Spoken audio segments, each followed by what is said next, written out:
Cette vidéo est sponsorisée par Oscaro. Oscaro, c'est le pionnier de la vente de pièces auto en ligne et le leader des pièces détachées auto au meilleur prix en France. Oscaro, c'est un catalogue de plus d'1 million de pièces neuves et d'occasion. T'aurais pas besoin d'acheter des pièces détachées si t'achetais des voitures fiables. Oscaro, c'est des pièces auto au meilleur prix, des tutos sur YouTube et des experts mécaniques pour vous guider dans vos réparations. Mais pas besoin de tutos d'experts quand on est super fort en mécanique comme moi. Passe-moi la clé de 12, s'il te plaît. Bien sûr. Saucisse. Oscaro, c'est aussi une application avec des promotions exclusives. C'est ça ou pas? Et avec le code Sylvain10, vous avez moins 10% sur l'ensemble du catalogue Oscaro. Ça marche pas, hein. Le code est valable pendant une semaine pour les 1000 premières commandes. Le lien est en description. Ça non plus? Merci à Oscaro et bonne vidéo!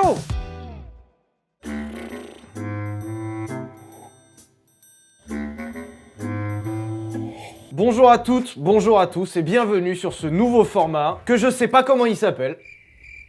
Ah bah c'est super. Pour l'instant, j'ai pas forcément de nom donné à ce format. N'hésitez pas si vous avez envie de participer en commentaire à suggérer des noms. Il me faut des trucs catchy, tu vois. Pas genre la grande histoire de, on s'en fout, ça sert à rien. Ça me sert à rien. Non, il me faut un truc très compact, très catchy, qu'on comprenne ce que c'est. Moi ici, j'ai Pop and Bang, qui n'a rien à voir avec une quelconque histoire de quoi que ce soit, à part l'histoire des beaufs. Aujourd'hui, dans les Vultech, je n'ai jamais abordé de personne en particulier ou de point en particulier. En général, quand on abordait des gens, c'était juste en guise d'anecdote. Un petit truc en plus, ah oui, au fait, il y avait ce gars. Là, j'aimerais bien rentrer en détail dans certaines histoires, et pour commencer cette série de formats, je sais exactement de qui vous parlez. J'ai failli vous en parler 1 million de fois. Je suis obligé d'aborder monsieur Flavio Briatore.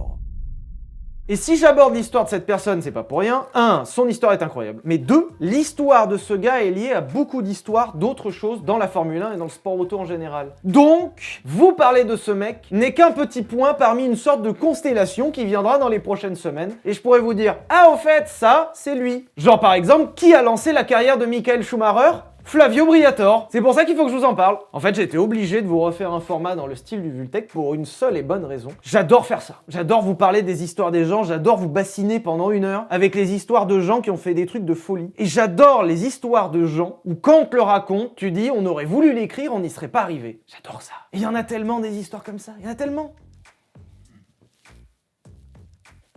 Ah ouais, au fait, putain, ça m'est sorti de la tête. Nouveau décor, c'est ouais, regarde, je peux. Tac, voilà, je suis à ce que le monteur aura bien voulu mettre. Hop, là c'est autre chose. Ça c'est mes photos de vacances. Ah, ça c'est croquette, très gentille. Hein. Ah, ça, non, ça, oh là, non. J'adore jouer avec ce truc. Et avant de commencer cet épisode, j'aimerais vous remettre en tête un point précis. Aujourd'hui, si je vous dis Gunther Steiner, ou Toto Wolff, ou Christian Horner, même si en ce moment c'est pas...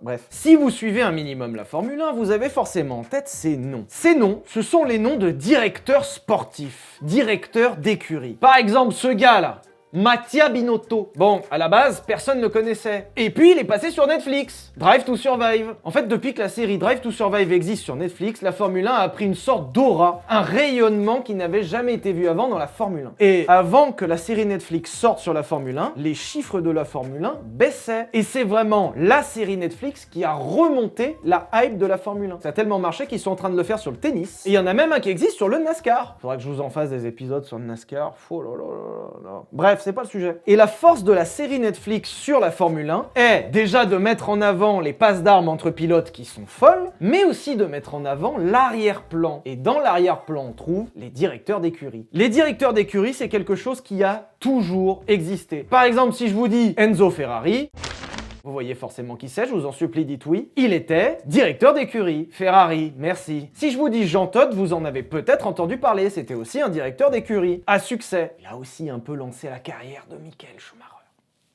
Mais la nuance entre avant et maintenant, c'est qu'avant, on connaissait pas forcément la personnalité de ces directeurs sportifs. Avant, on les voyait dans les retransmissions TV, sur le banc, avec leur casque sur les oreilles, en train de donner les instructions de course aux pilotes. Mais on connaissait pas forcément leur personnalité. Aujourd'hui, c'est plus forcément le cas avec la série Netflix, puisque maintenant, on sait qu'un Gunther Steiner est un énorme blagueur. Last year, for 2 points, I mean, I would have fucked the whole paddock, you know. J'adore ce mec. Et maintenant, il est même consultant Canal+.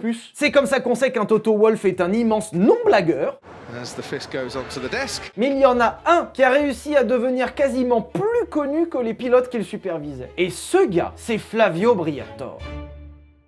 Mais avant de vous parler de Flavio Briatore, il faut que je vous parle de Benetton. Benetton, dans les années 80, c'est une entreprise qui vend des vêtements. Comme un Zara, comme un H&M, ils vendent des fringues. Vous allez me dire, on n'en a rien à foutre. Et effectivement, sauf que l'entreprise Benetton s'est fait connaître par deux choses. Déjà, son succès flamboyant dans les années 80 et 90. Alors, quand je vous dis flamboyant, c'est que c'est devenu l'une des marques de prêt-à-porter avec le plus de succès au monde. Déjà, c'est un peu la classe. Et Benetton s'est surtout fait connaître pour ses campagnes de publicité ultra agressives. Exemple avec ça, il y a ça, il y a ça, il y a... Ouais, après il y en a des pelles. Hein. Leur spécialité, c'était dépenser de l'argent et choquer. Fin. Tel point qu'on se demandait en fait quand ils vendaient des fringues. Parce que vu ce qu'ils faisaient, peut-être pas si souvent quand même. Hein. Et en tant qu'entreprise avec beaucoup de succès atomisé de thunes, ils veulent faire quoi? De la Formule 1, évidemment. Et c'est comme ça que Benetton se retrouvera à être sponsor en Formule 1. La suite logique. Et se retrouveront même à sponsoriser l'écurie Tyrrell. Vous savez, la Formule 1 6 roues. Ça, je vous en ai déjà parlé.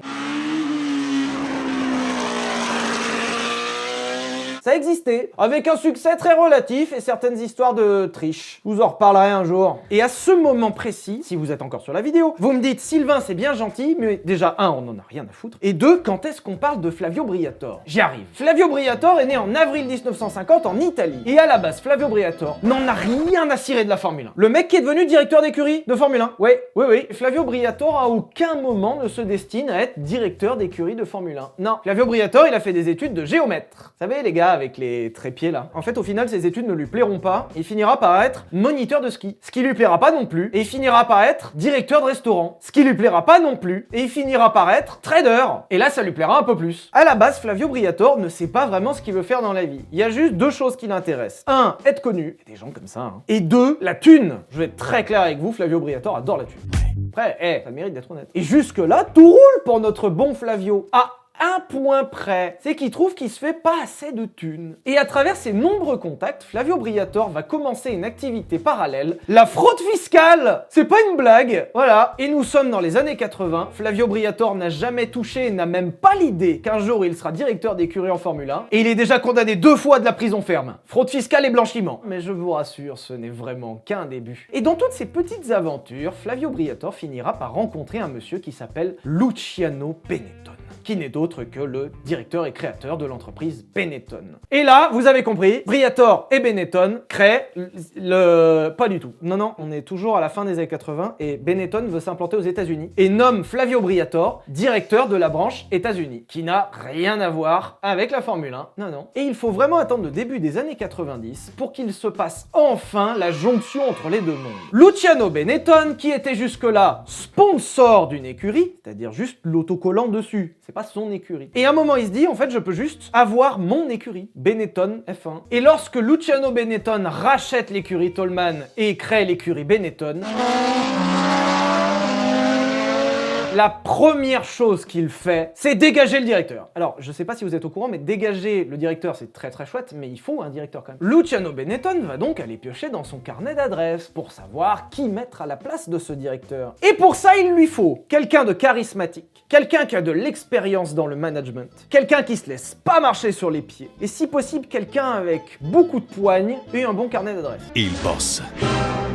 Et ça, c'est fait comme ça. Il lui fallait juste un directeur d'écurie. Flavio Briatore arrive donc dans l'écurie Benetton. Et voici Flavio Briatore dans le monde impitoyable de la Formule 1. Et la méthode Flavio Briatore, elle est très simple. 1. Il a une grande gueule. C'est simple, tu n'auras jamais le dernier mot avec Flavio Briatore. Deuxièmement, il connaît tout le monde. C'est-à-dire que, quand bien même t'as envie d'aller l'emmerder, il a le carnet d'adresse de tout le monde le connaît, et personne ne peut vraiment composer sans lui. Parce que je vous rappelle que le week-end, il est capable de blanchir de l'argent et faire de la fraude fiscale, donc il a à peu près un dossier sur tout le monde. Et en plus, Flavio Briatore s'est fait tellement de thunes dans ses années de trader que globalement, il a plus de thunes que tout le monde. Donc, si t'es pas d'accord avec Flavio Briatore, tu es d'accord avec Flavio Briatore. Et en plus, Monsieur Briatore a pour particularité d'avoir des énormes couilles. En fait, le truc, c'est que l'une des particularités de Flavio Briatore, c'est qu'il adore les paris. Il adore les trucs où à la base, personne n'y croit. Et il va commencer ses paris dès son arrivée. Nous sommes en 1990 et Flavio Briatore doit choisir des pilotes pour son écurie. Il veut des pilotes compétents et il veut des pilotes avec une aura. L'idée c'est que même s'il ne gagne pas, il aura des pilotes avec suffisamment d'aura pour faire parler de lui. Parce qu'il sait très bien que la course se gagne sur la piste mais aussi en dehors. Le mec est trop bon. Mais il y a un point, c'est qu'il a pas l'argent. Non, parce qu'en fait ça coûte extrêmement cher de racheter une écurie de Formule 1 et ils ont pas des milliards non plus. Et Benetton, je les adore, hein, ils ont des couilles mais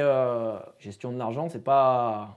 pas trop ça non plus quoi. Flavio Briatore va donc aller voir une personne qui s'appelle Nelson Piquet. Et Nelson Piquet en 90 c'est quand même 3 titres de champion du monde. C'est pas un manche hein. Sauf que Flavio Briatore n'a pas la thune de s'offrir un Nelson Piquet. Et un Nelson Piquet n'est pas forcément extrêmement motivé si ce n'est par la thune. Donc ça colle pas vraiment. Et Flavio Briatore va donc lui proposer un deal. Si tu fais une saison de folie, on va te rincer comme jamais. Par contre, si tu fais une saison pas terrible, tu toucheras pas grand chose. Et le pire, c'est que Nelson Piquet accepte. Il accepte pour le chèque, et il accepte aussi puisque Flavio Briatore a beaucoup investi dans l'aérodynamique de cette voiture, et dans l'usage d'un matériau qui va devenir vraiment commun, la fibre de carbone. Carbon fiber. Carbon fiber.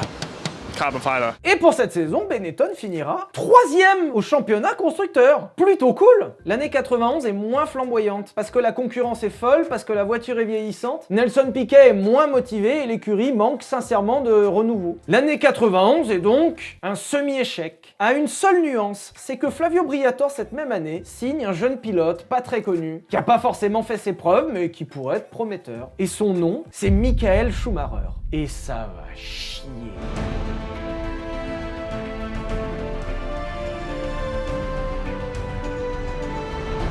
Et en 92, c'est les premiers pas de Michael Schumacher chez Benetton. Et il fait une année franchement réussie, à tel point que tout le paddock commence à parler de lui. Qui est donc ce pilote avec tant de succès ? Surtout qu'en 92, Benetton fait beaucoup parler pour une raison, ils annoncent l'arrivée d'Alain Prost dans l'écurie. Le quintuple champion du monde là. Sauf que c'est pas vrai. En fait, il a dit ça pour faire parler et en espérant que ça convaincrait Alain Prost de rejoindre l'écurie. Sauf qu'il avait pas le budget. Et ils ont fait pareil avec Ayrton Senna juste après. Et nous arrivons en 94. Les choses se passent globalement bien pour Benetton, même si par rapport à leur voiture et à l'inexpérience relative de leurs pilotes, ils sont pas au top du top. Mais Flavio Briatore est bien décidé à faire changer ça. Avant 94, les voitures pouvaient avoir un traction control. L'idée c'est que les Formule 1 sont très puissantes, quand tu mets gaz, tu peux avoir les roues qui patinent derrière. Et c'est bien gentil, mais ça peut te faire soit perdre le contrôle, soit perdre du temps.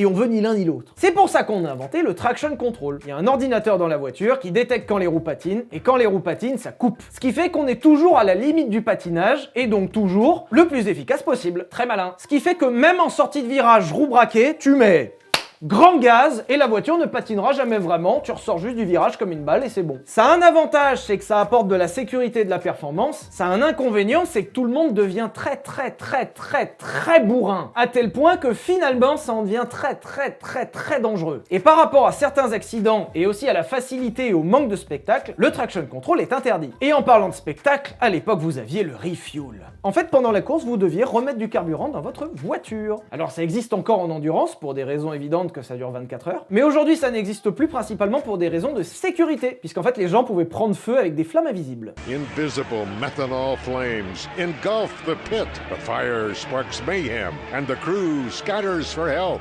Apparently a fire on Rick Mears' car as he comes in for a routine pit stop. Apparently one of the crew members is on fire. He is running around, dancing around, he needs help. Et c'est un poil dangereux. Ah, et des fois, ça explose.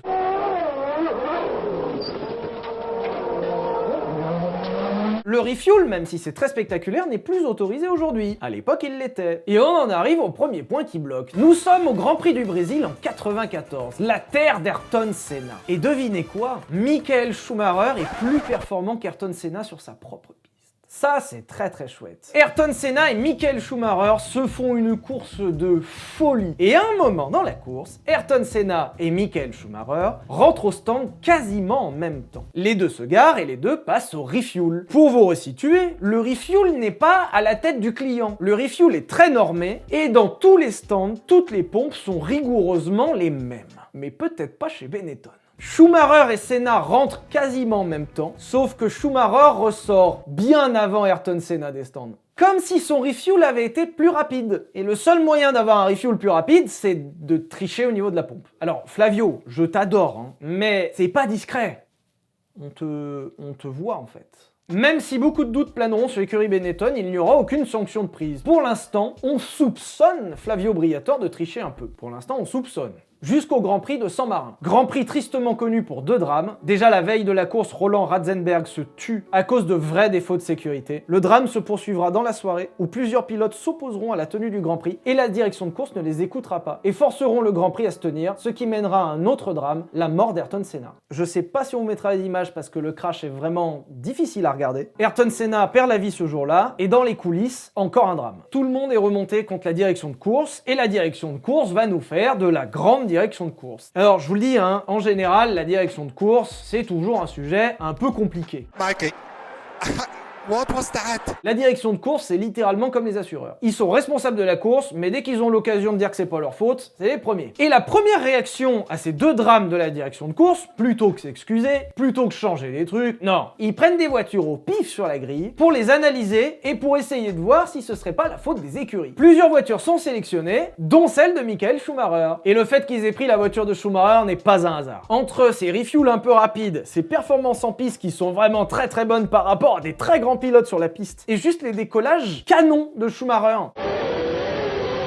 At the green light, Schumacher makes a remarkable getaway. Ouais, parce que je vous l'ai pas dit, mais en fait Schumacher, il s'est beaucoup fait remarquer sur ses décollages et ses reprises en sortie de virage, comme s'il avait un traction control. Et incroyable, la direction de course analyse la voiture de Schumacher et trouve dans l'électronique la présence d'un traction control. Oh là là! Oh! Aucune sanction ne sera prise.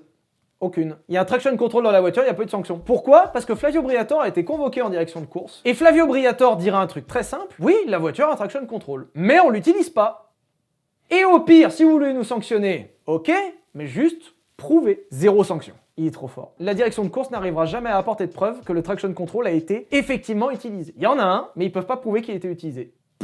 Silverstone. Michael Schumacher signe la 2e place au qualif derrière Damon Hill. Trop fort, parce que Damon Hill c'est un bon. Hein. Il est 2e sur la grille et se lance le tour de formation avant la course. Et dans le tour de formation, Michael Schumacher dépasse Damon Hill. Alors j'ai peut-être pas besoin de le préciser, mais on ne peut pas dépasser dans un tour de formation. C'est pas possible. Parce que le tour de formation, comme son nom l'indique, permet juste de mettre les voitures dans l'ordre. Schumacher, il dépasse. On suppose que c'était pour lui mettre un peu la pression, lui dire coucou, je suis là. Pénalité. C'est la direction de course, c'est bête et méchant, c'est... Déjà qu'ils avaient loupé l'occasion de les aligner chez Benetton, 5 secondes. Sauf que Schumacher décide, dans son cockpit, là, dans son petit casque, là, il dit non, comme j'ai rendu la place, je ne ferai pas ma pénalité. Ce à quoi la direction de course répond, d'accord, drapeau noir. Drapeau noir, c'est exclusion directe de la course. Tu sors. Fin. Il n'y a même pas de négociation, c'est dehors. Pas pour Flavio Briatore. Flavio Briatore va voir la direction de course ultra remontée. Et lorsqu'il ressort de la direction de course, le drapeau noir est annulé. On sait pas ce qu'ils se sont dit, mais il est trop fort. Grand Prix d'Allemagne. Verstappen prend feu. Cette phrase est vraie. Le papa de Verstappen, Jos Verstappen, oui, son père était pilote aussi. Pas trop mauvais, moins bon que son fils néanmoins. Et il paraît que c'est un gros connard. Lors d'un refuel, la voiture de Verstappen prend feu. Ce qui met en danger absolument tout le monde autour. Et rappelez-vous, la direction de course avait déjà des doutes sur la voiture de Schumacher. Et tout à fait innocemment, la direction de course lance une enquête et décide d'aller voir un peu plus près les systèmes de refuel de certaines voitures. Comme par hasard, il y a celle de Schumacher dedans. Oh non! Et comme par hasard, il manque un filtre. Oh merde! En fait, à l'entrée de la buse de carburant, il manque un filtre qui est pourtant obligatoire et qui fait que la voiture peut ravitailler plus vite.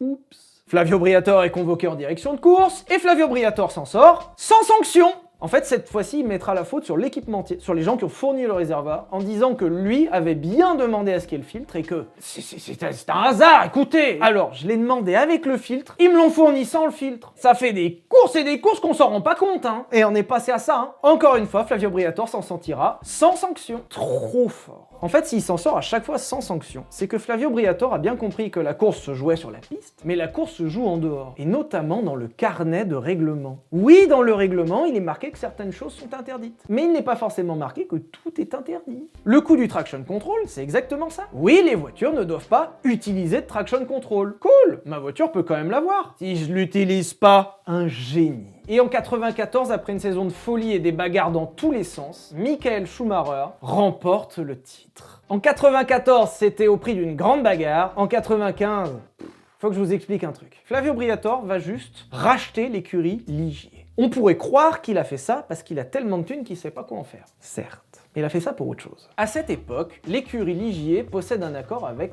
Renault. Et possède dans ses Formule 1 Ligier l'un des meilleurs, voire le meilleur moteur de la grille. Renault avait toujours refusé de vendre ses moteurs à Benetton, mais n'avait pas refusé de les vendre à Ligier. En rachetant Ligier, Flavio Briatore va donc prendre les V10 Renault de Ligier pour les foutre dans la Benetton. En 94, Michael Schumacher remporte le titre du meilleur pilote, mais pas le titre de l'écurie. Et bien ça viendra juste l'année d'après. Mais il faudra attendre juste un an, c'est l'année d'après. En 95, Benetton récupère donc un V10 Renault,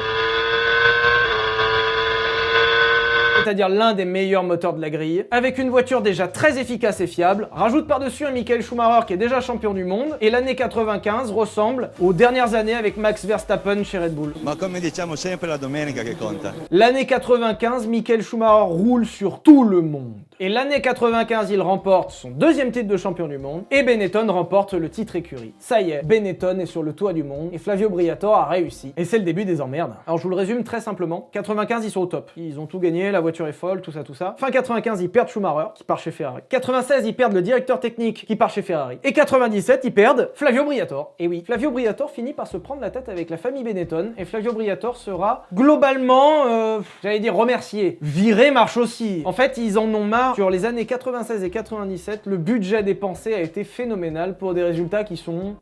The car is not competitive, the driver is not competitive as well. We had their own package. Briatore n'arrive pas à retenir les bons éléments qui en général se barrent chez Ferrari, et en plus il a apporté une image un peu... Et oui, parce que Briatore, soit il joue avec les règles, soit il triche, soit il passe son temps à flamber sur le paddock avec des jolies filles et des jolies voitures, ou en fait il se montre plus aux caméras qu'il fait du travail, quoi. Et ça marque la fin du premier arc de Flavio Briatore en Formule 1. Flavio Briatore quitte Benetton, revend son écurie Ligier à Prost Grand Prix, et il faudra vraiment que je vous en parle de ça parce que... Prost Grand Prix. Oh l'histoire! Et Flavio Briatore se retire de la Formule 1. Mais c'est pas fini. Oh là là, c'est pas fini. Je vais vous donner des anecdotes. Entre 97 et 2000, on n'entendra plus forcément trop parler de Flavio Briatore en Formule 1. Et dans ce laps de temps, il achète un laboratoire pharmaceutique à la dérive, il en fait une affaire super prometteuse. Il achète une vieille franchise de boîte de nuit de merde, il en fait une franchise internationale de trucs qui marchent de folie. Et en fait, le combo argent, fame et grande gueule fait que ça fait une sorte de tourbillon où tout ce qui touche marche. Flavio Briatore a les doigts en or. En fait, le truc, c'est qu'il cheat. Il a un carnet d'adresses de fils de pute, il a une trésorerie de fils de pute, il a une fame de fils de pute, et quand ça marche pas assez, il cheat, mais par contre premier degré. Genre, il blanchit de l'argent ou des trucs comme ça. Et le truc, c'est que, il gagne tout le temps. Et Flavio Briatore s'ennuie déjà. Et il aimerait revenir à la Formule 1. Alors en fait, il dira aussi dans certaines interviews qu'à la base, il en avait rien à foutre. Mais comme, au final, il s'est bien amusé, et qu'en fait, maintenant, l'argent, il l'a. Genre, vraiment beaucoup. Et la fame, il l'a aussi. Et en fait, maintenant, ce qui lui manque, c'est s'amuser. Et c'est vrai qu'en Formule 1, il s'amusait. Devinez qui rachète en 2000 l'écurie Benetton? Notre bon vieux Flavio. Souvenez-vous, Flavio Briatore avait racheté Ligier et en même temps avait racheté le droit de se fournir en moteur Renault. Ce qui a fait qu'entre lui et Renault, ça a commencé à être une histoire d'amour. Le courant passe super bien et en 2000, Renault n'est pas contre s'engager en Formule 1. Mais il faudrait juste quelqu'un qui s'occupe de ça, quelqu'un qui gère, genre quelqu'un qui ait la trésor, quelqu'un qui ait l'expérience, quelqu'un qui ait déjà été directeur d'écurie et qui ait déjà gagné, tu vois. Et c'est tout début 2000 que Flavio Briatore, avec l'aide de Renault, rachète Benetton et crée Renault F1 Team. Et oui, Flavio Briatore est mis à la tête de la F1 Team, et Flavio Briatore va refaire ce qu'il sait faire de mieux, des paris. Et à ce moment-là, Flavio Briatore va miser sur un jeune pilote. Alors je vous refais la même histoire. Hein. Alors un jeune pilote, prometteur, qui n'a rien encore prouvé, mais qui peut quand même se révéler très fort. Fernando Alonso, il est fort. Il a lancé la carrière de Schumacher, multiple champion du monde. Il a lancé la carrière de Fernando Alonso, multiple champion du monde. Il faut encore quelques années de réglage et l'année 2003 va commencer à être le début de l'ascension folle de Briatore et Alonso. En fait, en 2003, la réglementation change et dit que les voitures ne pourront plus utiliser qu'un seul moteur sur toute la saison. C'est-à-dire, tu commences la saison début mars, jusqu'en octobre, il faut que ce soit le même moteur. Un moteur. Je vous rappelle que Flavio Briatore est à la tête de la Renault F1 Team, Renault qui est motoriste. Est-ce qu'il n'y aurait pas un petit coup à jouer par hasard ?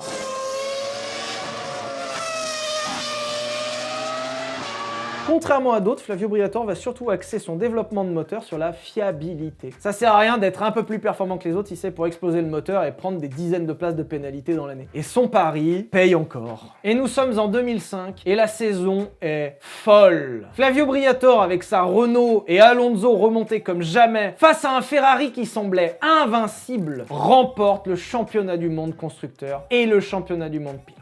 Masterclass. Il l'a refait. Flavio Briatore a pris des paris et ces paris ont payé. Il a misé sur Fernando Alonso, son nouveau pilote, qui est sincèrement très bon et qui est toujours très très bon, remarque. Et Briatore a misé aussi sur la fiabilité de l'auto. Il propose une voiture qui est ultra fiable, ultra efficace et même ultra pas forcément dans les règles. Voilà. Je vous rappelle qu'on parle de Flavio. Flavio, il aime bien jouer avec le règlement. En fait, en 2005, Renault, Flavio Briatore, va mettre au point une innovation que je vous résume très simplement. L'idée, c'est que dans le nez de la F1 Renault, il y a des espèces de poids. Et quand la voiture freine, les poids vont avoir plus d'incidence sur l'avant, plaquer l'avant de la voiture, et donc avoir un meilleur train avant. Ce qui veut dire plus d'adhérence et une vitesse dans les virages plus élevée. Et là où Flavio Briatore a été bon, c'est que, pour une fois, au lieu de le faire en soum-soum, comme si de rien n'était, enfin, il l'a un peu fait en soum-soum, mais là, il allait voir la FIA en leur disant, voyez, j'ai mis des poids dans le nez de ma F1, ça dérange pas, c'est pas marqué que c'est interdit. Eh ben nickel, on se... Et voilà, on a les droits. Ce qui, pour votre anecdote, finira par mettre la grosse honte à la FIA, puisque la FIA avait eu vent de ça, ne l'a pas interdit et finira par l'interdire, c'est-à-dire se contredire elle-même. Qu'en plus de réussir, il fout la honte à la direction de course.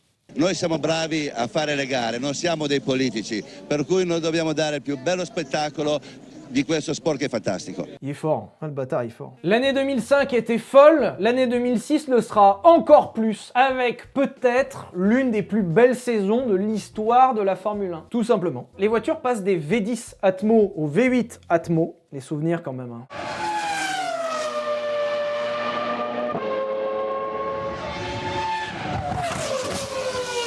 C'était chouette, hein, comme...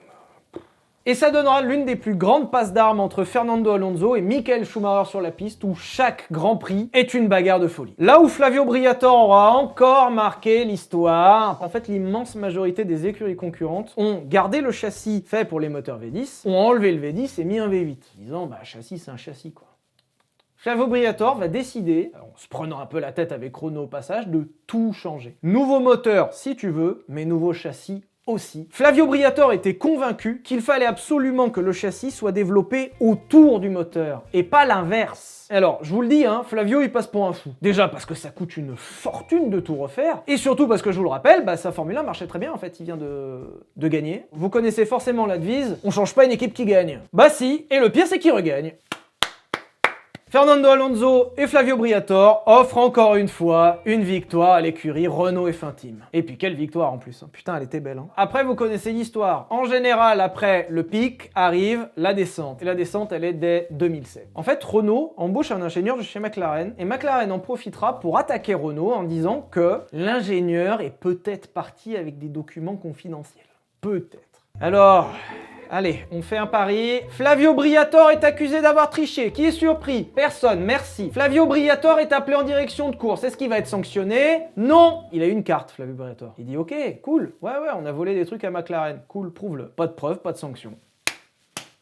Par contre, il y a un moment où ça marche plus. Nous sommes en 2008 au Grand Prix de Singapour. Et nous avons, dans cette nouvelle histoire, toujours les mêmes. Flavio Briatore, Fernando Alonso, Renault F1 Team et un nouveau, Nelson Piquet Jr. À eux tous, ils se créent une petite équipe un peu sympa, plus la meilleure du paddock, mais c'est pas grave. Grand Prix de Singapour, se passe un truc pour le moins étrange. Fernando Alonso et Nelson Piquet Jr. sont pas au top. Principalement parce que la voiture n'est pas au top. Elle n'est pas super adaptée au circuit de Singapour qui comporte des virages très étroits. Et leurs performances sont... Alonso et Piquet sont plutôt loin derrière. Et dans le tour de chauffe, Nelson Piquet se sort.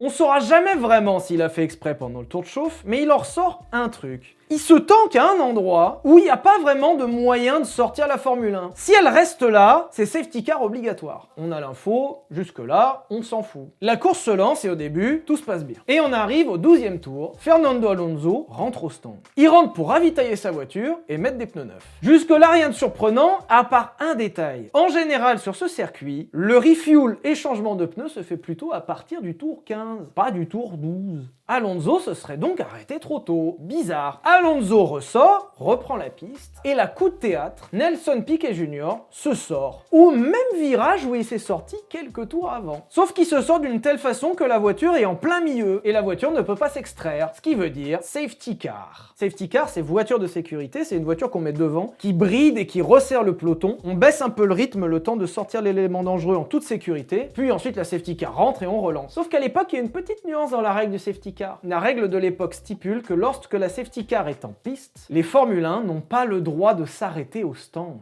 Et ça tombe pile sur le moment où tout le monde doit s'arrêter. Oups! Certaines voitures n'ont plus de carburant et sont obligées de s'arrêter. Elles s'arrêtent et conformément à la réglementation prennent des pénalités de bâtards. Ceux qui ont encore de carburant restent en piste. Mais lorsque la safety car part, qu'est-ce qu'elles font? Elles s'arrêtent aussi, il faut bien remettre de l'essence. Résultat, soit les voitures se sont arrêtées à temps mais ont pris des pénalités de folie, soit les voitures se sont arrêtées après mais ont perdu un temps de fou. Et il y a une personne qui passe à travers tout ça. Fernando Alonso! Oh le hasard! C'est fou parce qu'en s'arrêtant pile avant le crash, il nique tout le monde. Oh le timing! Oh là là, ça tombe bien. Et Fernando Alonso remporte la course sans grande difficulté. Le hasard. Alors évidemment, tout le monde grille, hein. Tout le monde trouve ça énorme, mais même Flavio Briatore ira jusqu'à dire quand même, j'aurais pas pu demander à mon pilote de se cracher. Comme si tout n'était pas assez bizarre. Je vous rappelle qu'on ne parle que de hasard ici, d'accord? C'est juste le pif au max, hein. La même année, Nelson Piquet est reconduit chez Renault. Alors que Nelson Piquet Jr. Mais il est pas... Alors, il est peut-être très sympathique. Je ne le connais pas, j'irai boire un verre avec lui avec grand plaisir. Mais c'est pas le meilleur pilote de la ligne. Et c'est en 2009 que tout tombe.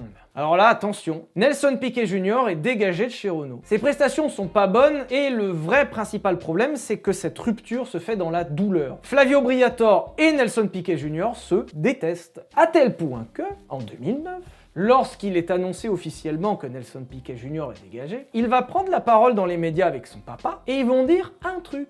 Vous savez, à Singapour, quand je me suis craché sans faire exprès, Flavio Briatore, il m'a demandé de le faire. Alors là, normalement, c'est le moment où vous êtes tombé de vos chaises. Donc déjà, relevez-vous, j'espère que vous n'êtes pas fait mal. Et Nelson Piquet avoue devant les médias que c'est Flavio Briatore qui lui a demandé de se cracher à cet endroit précis, puisque lorsqu'il s'est sorti dans le tour de formation, il avait trouvé ça très malin. Génie? Oui, j'allais dire génie ou fils de pute. Génie. Pas ultra droit sur la ligne, mais génie. Là, je vous l'explique sur un ton assez léger. Cette histoire est l'un des plus gros scandales de l'histoire de la Formule 1. Si vous voulez une preuve que cette histoire a été grave dans l'histoire de la Formule 1, je vous donne 2-3 informations. Renault, voiture, les Twingo, a dû reporter la présentation de plusieurs modèles tellement les journalistes n'attendaient que d'aligner Renault sur cette histoire de Formule 1 plutôt que de parler de la nouvelle Twingo. La FIA va suspendre Renault F1 Team pendant 2 ans. Renault F1 Team ne pourra plus participer à la Formule 1. C'est grave, genre c'est hard. Et si vous voulez une sanction encore plus grande, Flavio Briatore, à l'origine de tout ça, est radié à vie. Renault a commencé à vouloir attaquer Nelson Piquet en justice avant de se raviser pour une simple raison, c'est qu'il y a des preuves. Ouais. Ah là, il a merdé. Flavio Briatore est coincé et Flavio Briatore va rejoindre le club très fermé des gens radiés à vie de la Formule 1. C'est-à-dire qu'à travers cette décision, la FIA interdit à Flavio Briatore d'exercer toute fonction liée à la Formule 1 jusqu'à la fin de ses jours. Après une carrière de folie, après des coups d'éclat de folie, après plusieurs titres de champion du monde remportés, Flavio Briatore finit son histoire radié à vie du sport qui l'a rendu célèbre. C'est dur comme fin, mais c'est pas la fin. Non, alors, je vous donne un petit épilogue dans cette histoire. Flavio Briatore n'acceptera pas du tout le fait d'être radié à vie. Mais en fait, ça va au-delà du concept du job. C'est-à-dire que Flavio Briatore ne fait pas ça parce qu'on lui a enlevé son job. Lui, il s'en fout. L'argent, il l'a, la fame, il l'a. Le fait de plus travailler en Formule 1, il s'en fout. Ce qui l'importe à ce moment-là, c'est la honte qu'on lui a mise. Ce qui l'importe à ce moment-là, c'est son image. Et Flavio Briatore va lancer un procès contre la FIA. Et là, je vous ai déjà parlé de la paire de boules. Je l'aurais pas tenté, celui-là. hein. Parce que la FIA, je crois qu'ils ont peut-être 1 milliard d'avocats. Hein. Attaquer la FIA en justice, c'est comme si j'essayais de mettre un coup de tête à GMK. Ça peut marcher, faut bien viser quand même. Et bah vous savez quoi, Flavio Briatore, il attaque la FIA en justice et gagne. Flavio Briatore est un ouf. Par contre, alors je vous le dis, hein, Flavio Briatore gagne en justice contre la FIA et contre son directeur, Bernie Ecclestone. Et il faudra que je vous parle de ce mec parce qu'il est aussi incroyable. Mais, et c'est une fin un peu triste pour Flavio Briatore, oui, Flavio Briatore, aujourd'hui encore même, n'est plus radié à vie de la Formule 1. La FIA acceptera de retirer cette sanction et donc, techniquement, Flavio Briatore a le droit d'exercer en Formule 1. Il a le droit. Même si, on l'apprendra dans une interview de Bernie Ecclestone plus tard, cette victoire ne s'est pas faite gratuitement. En fait, Flavio Briatore a perdu énormément d'argent, énormément d'énergie, et surtout, autant là il avait la honte du côté public, mais il avait encore globalement le soutien du monde professionnel. C'est-à-dire, oui, il a triché, mais ça reste quand même quelqu'un de grand. Là, en fait, le truc, c'est qu'en poursuivant la FIA et en perdant énormément d'énergie dedans, il passera un peu pour un con. C'est-à-dire qu'alors que tout le monde lui disait, Flavio, tout le monde t'adore, t'es super, lâche. Et en s'obstinant là-dedans, Flavio Briatore perdra beaucoup de plumes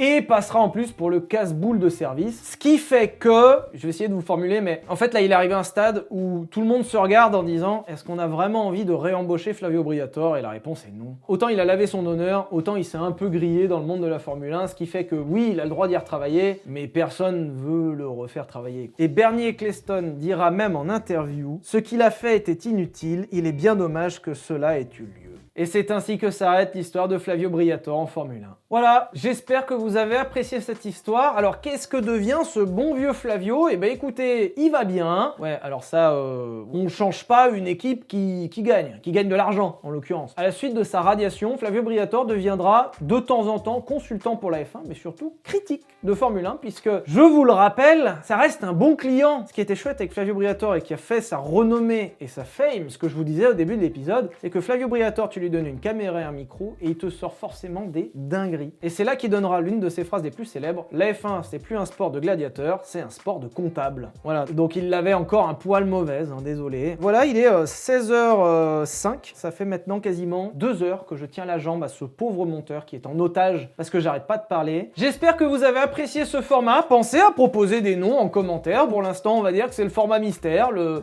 je sais pas. Merci à tous d'avoir regardé, merci à Thibaut pour son aide sur l'écriture de cet épisode. Pensez à vous abonner, c'est très important. Pensez à commenter, le petit like. Dites-moi ce que vous en avez pensé, ça m'intéresse sincèrement, si c'était bien ou pas bien, si je continue là-dedans ou si je ferme ma gueule. Et puis, gros bisous!